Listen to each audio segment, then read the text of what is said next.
Well, I mean, I would say first, the most encouraging thing I think I could tell people is you have a 100% track record of surviving difficult things. Like you've made it. If you look at your past, you've 100% on the test that you've gone through. Now you might not have done them all the way you wanted to, but you got through them. And so like you're here today because you've gotten through 100% of the things that happened to you.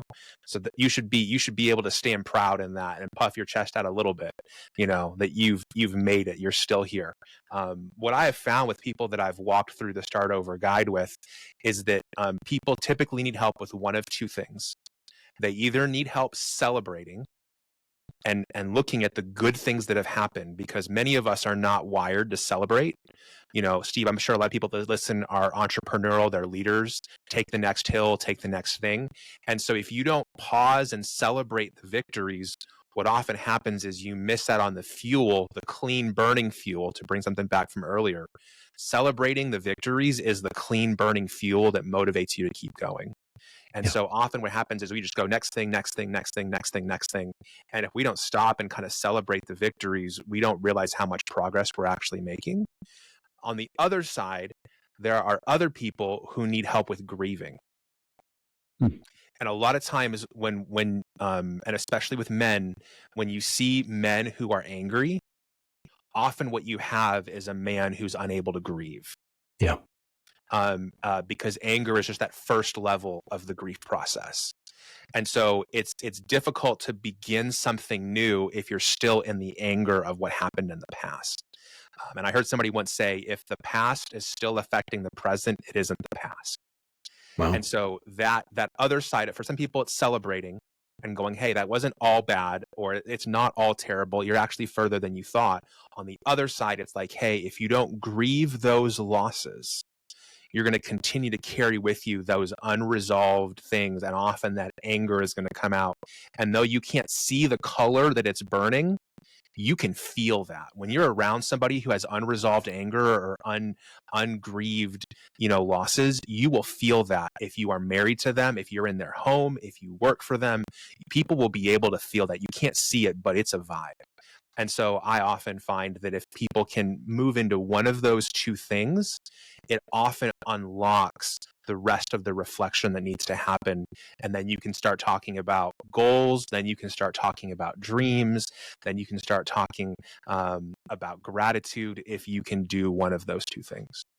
So maybe the celebrating one might be easier for us to wrap our arms around, doing something special. I think it's the grieving side.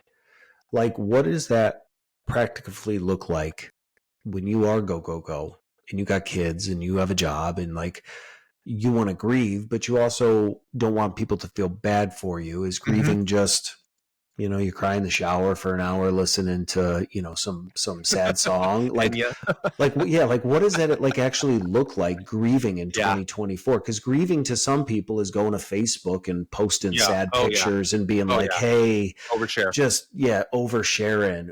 So it's like you get that as an experience. So people are like, well, I don't want to do that. But then they're told like, well, you need time to grieve. Is it just we go sit in cemeteries and just, like what does grieving for somebody in their 30s and 40s that was dealt a bad hand, went through a bad experience? Like, what does grieving look like for somebody who's in the thick of, they can't get life to slow down to even get a minute for themselves? Yeah, my friend Steve, not another Steve, he says that grieving is honoring what comes up when change shows up. Grieving is honoring what comes up when change shows up. So the first step in grieving is resisting the desire to push it down and go, not going there, and ignoring it. The first step is just allowing it to come up. Yeah, if it's tears in the shower, it's tears in the shower.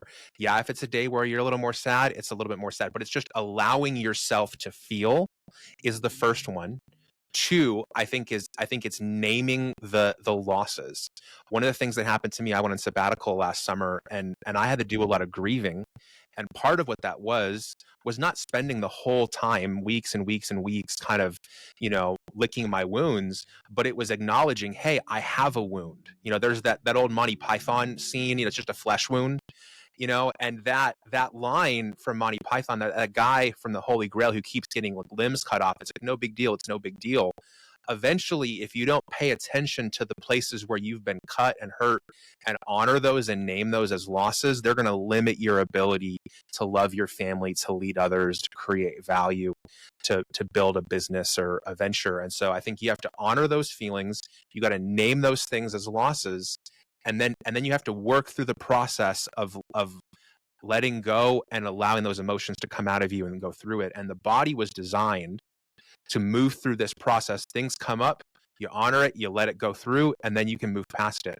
What actually hurts us is when we push it down and don't let it come out, we can't actually go through it. So I think people out of fear think it's going to be more than it has to be.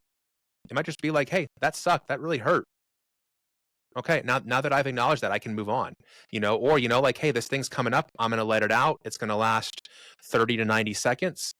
Okay, now I can move on. So I think more than anything else, it's just honoring what comes up and allowing yourself to feel that and then move on to the next thing. For me, that's the first real stage for grieving for people who've never known how to do it. It's giving yourself the same freedom that you would give somebody else. Like if you're sitting across from somebody and they start like getting emotional and they go, I'm sorry. And if you're their friend, you go, dude, why are you apologizing?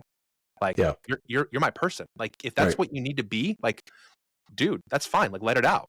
So if we would say that to other people, yep, allow ourselves to get that same gift that we would give somebody else. Be a friend to yourself the way you are to other people.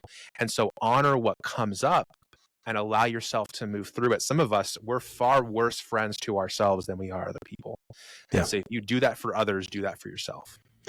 Well, I'm thinking about, again, I don't know if this is out of bounds or you're ready for this. I think what's hard is maybe the difference between, okay, so I'm not pushing it down, but I also really don't have a plan for dealing with it.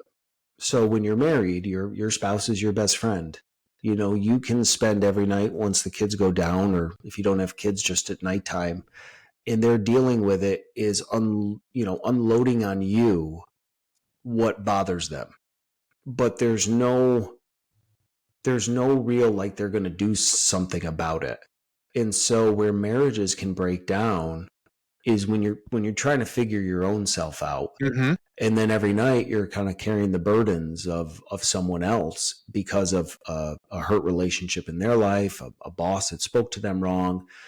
And it's like, you almost get to a point where you just want to be like, why do we keep talking about this? Mm-hmm. Because there is a difference between like healing that hurt me, that sucked. So when you talk about, this is something that comes up with couples like all the time. How much of this is an individual journey where I don't know that we always have the ability to really get alone with ourselves and think about things so we can do it communally? Like how much of this healing process is like me getting alone with a journal, a cup of coffee and dealing with things versus like when to include my spouse? Like when do I bring somebody else into this versus my own? Like, do you have any kind of strategies around that?